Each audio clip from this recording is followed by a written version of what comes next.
Van gam kot ahong hile gam ni hi boy van lal sa hi ba kai thi na le thoki na ki so pin golo dia len so mi hi leng thun zalin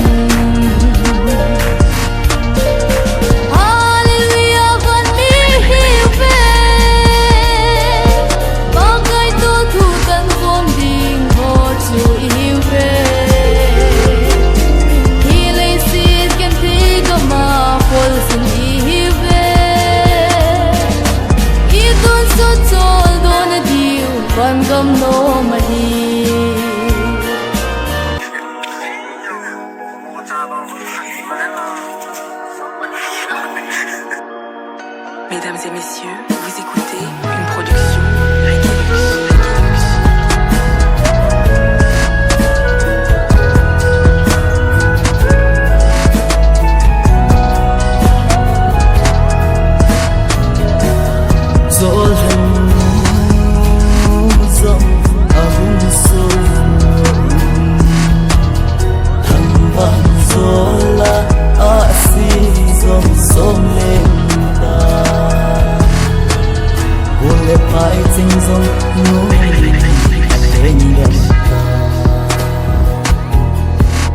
Lagi khăn khu vang lung nộp nam lâu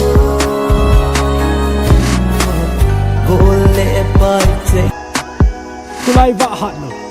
a kieng giang lo nga ti dau te nu mai khulai leng lo ai na ken ken a to ding ki he na a bo ding ki he a khat na nu mai ka ni chule a kam tam lo ding a sai ding do la ki he abo ding do la ki nu mai ka ni jin zong la nu mai a zing thau nu mai hi ding ama hi na mo nga zing thau a ti sana son suốt nung nhìn dày